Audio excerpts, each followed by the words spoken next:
what I always enjoyed since I started here, that my managers, they gave me a voice, so I had never had to be afraid of speaking up. A German citizen of the world and recent university graduate now working at BCD.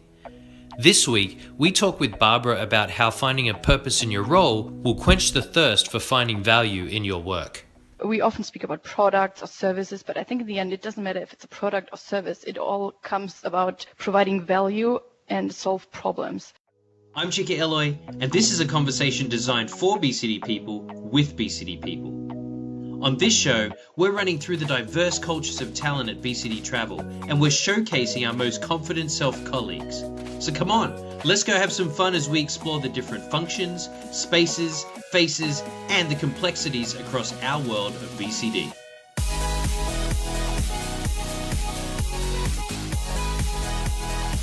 Well, hello there and welcome to all of our listeners. We're excited to be back for another week of the world of BCD, where I have a fantastic guest today, Miss Barbara Allgäuer. Welcome to the show, Barbara. Hello, hi everyone. And we are excited to have you on. You are one of our young, savvy talents at BCD. Now, what is your title at BCD Travel? My title right now is Strategic Project Manager in the Global Program Optimization Team. And on your business card, what is that? The SPMGPO? That's a mouthful. So let's talk a little bit about what you do here at BCD, Barbara. That's a really interesting business title. Maybe you can quickly explain what is it that you and your team does. So our team is actually a part of the Global Program Management Team, which is a big division that takes care of the most strategic accounts of BCD. And our team specifically, we are really here for our account managers, for the business owners, but also for customers when it comes to help them in times of change. It's also when it comes to contract expiration. So when it's getting closer to this timeline, we're getting involved, and we're also supporting all the different teams and accounts when we're going into a competitive environment. So we are really a team that helps with special projects. We create customized approaches in order to engage the customer in a new way, optimize programs, but also always collaborate and work together with our account managers in order to just create better services for our customers. Tell us a little bit about your story. How did you find BCD, and why are you in the role that you are now? I actually graduated just 2 years ago in Austria. I'm German. I'm based in Munich right now. And I joined the BCD Travel Management Associate program, which is shortly called MAP program.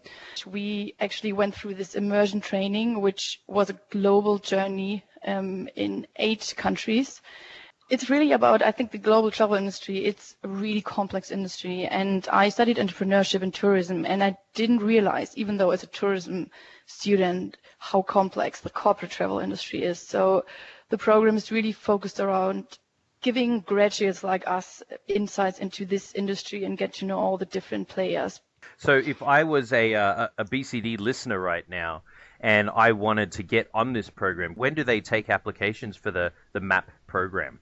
So the MAP program is really focused on graduates. So if you're with BCD for quite some time now, BCD offers different programs to get into experiences like that and learning opportunities.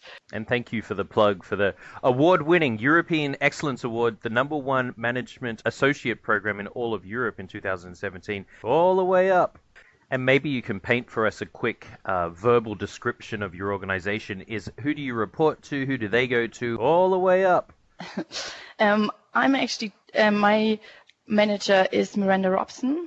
She's VP of Global Program Management, and we are a really small team. So we are 6 women and our beloved boss, Gary Reeves. So Miranda is reporting up to Gary Reeves.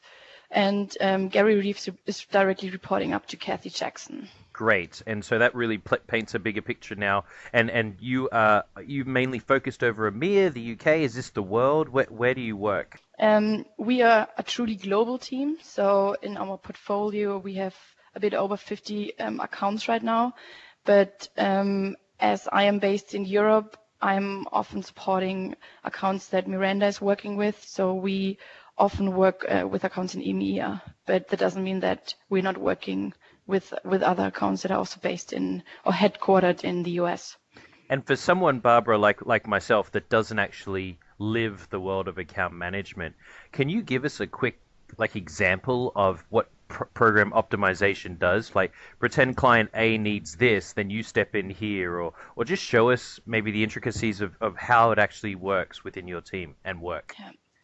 We actually came up with a quite new concept end of last year. So it's really about we want to become more proactive. And instead of looking back, what have we done for clients, we want to think about what can we do, what new things can we do. So we came up with an assessment process. So we really want to do a health check, but not in a way that what has been done, what hasn't been done. It's really about where are opportunities in the future, where are challenges right now. So we working together with the account managers in best case scenario, 18 months before the contract expires. And we really go through different topics to say, okay, what are success stories? What is the technological setup right now? And once we have all this data, we analyze it and present it back to our account managers to really work with them. They are the experts on the account. So we want to get as much expertise as we can to create a roadmap for the account until the contract expires. That's awesome, Barbara. And so I love when you use the term health check. So would you consider yourself in a different analogy? Would you say that you're a doctor? Would you say that you're a fitness coach? Would you say that you're like a chiropractor? What do you think that you would sit as in the BCD program optimization team? I think, as I said, the account managers, the business owners, they are really the experts on the account. They know how it's running. Yeah, I would call it an advisor. So a water boy. That's what you're telling me you are. You're a water boy. Yeah, I think that's a good description. You bring the water out and whisper in the ear of the players, right? Quickly? Fresh mountain water, yes. Speaking of fresh mountains, Barbara, let me change gears for a second. I know that you're a world traveler. I know that you travel the world quite frequently, Barbara. Where were you last year? You had an amazing tour all the way up.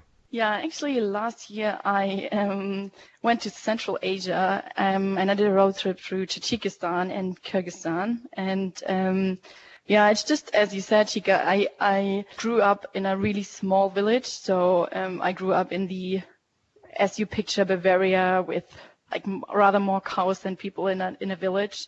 But I always had this curiosity and I always loved to experience new things. So Kyrgyzstan and Tajikistan was an obvious pick for me, which a lot of people are laughing about. Yeah, because a lot of people on this call and listening would not be able to even spell those countries. And for those listeners that ever wish to travel to the Great Wall of China, you can find Barbara offline because she has an amazing backpacking story that she has actually slept on the Great Wall of China, right, Barbara? Or are we not allowed to say that out loud? I think I would like to skip this part, and I shouldn't recommend it to anyone, even though it was a good experience. My goodness. So, Barbara, you said in your opening description of yourself that you're a bit of an entrepreneur, and I know that your brain here at BCD, as we brought you in through the Management Associate Program, you are definitely an innovator.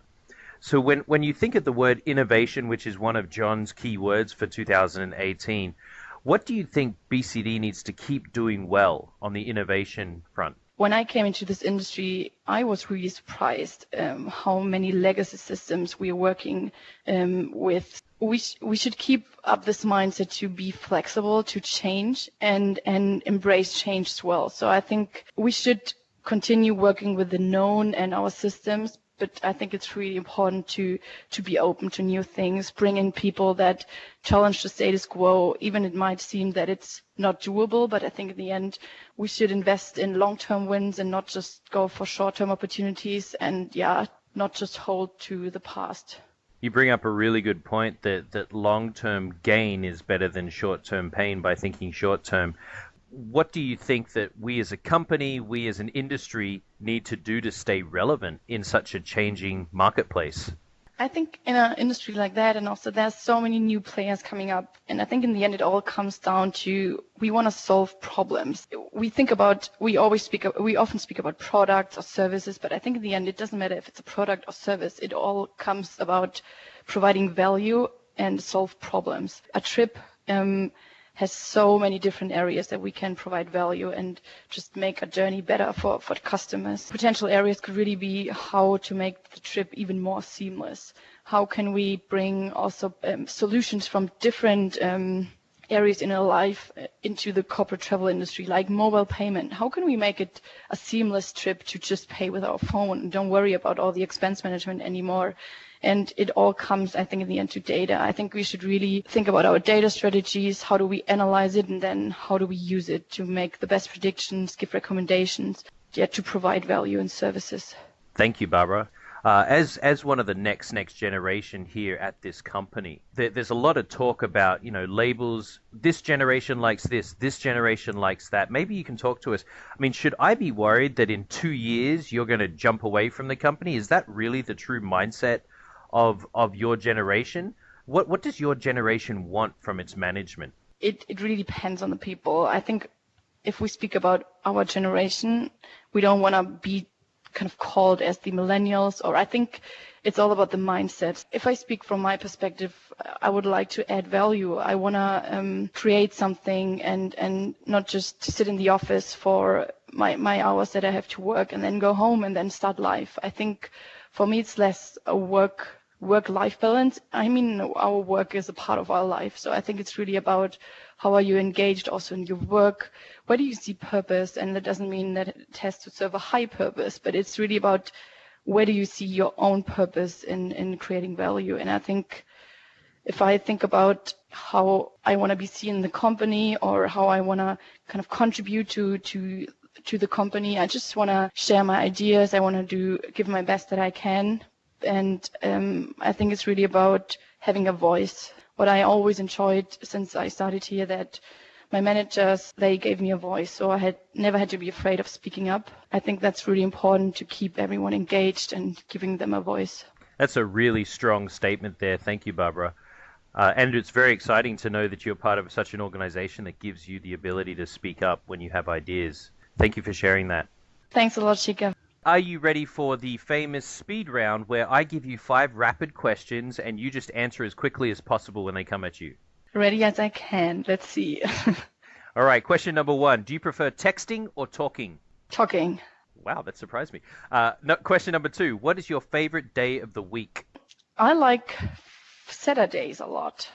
Saturday. You can get things done, but you can also relax and start a weekend well. Thank you. In all of your backpacking adventures, the favorite place that you have visited in the last 5 to 10 years? I think there's no such place. It always depended on the people I was surrounded with and the experiences. So I think you can have it amazing everywhere in the world. Thank you. Back in the small town where you had more cows than people, did you have a nickname? I actually had this German nickname, so everyone called me Bärbel. This is just kind of a nickname of Barbara. Very good. Which is very formal in Bavaria. Oh. And as the Bavarian, as our favorite Barbara from Bavaria, this is the question that I always finish this podcast with. What do you love? What is your favorite part about BCD? I think it's the global environment. I love being on conference call where you have 5, 6, 7 different nations on, and everyone's different. Everyone tries to work for the same purpose. So I really love the global environment. Thank you, Barbara, and we loved having you on the show. We appreciated you being here today. Thanks a lot, Chica, for having me, and thanks everyone for listening. And to all of our listeners, I am going to include all of Barbara's contact information in the show notes. Please feel free to share this with your colleagues, and we'll see you next week on A World of BCD.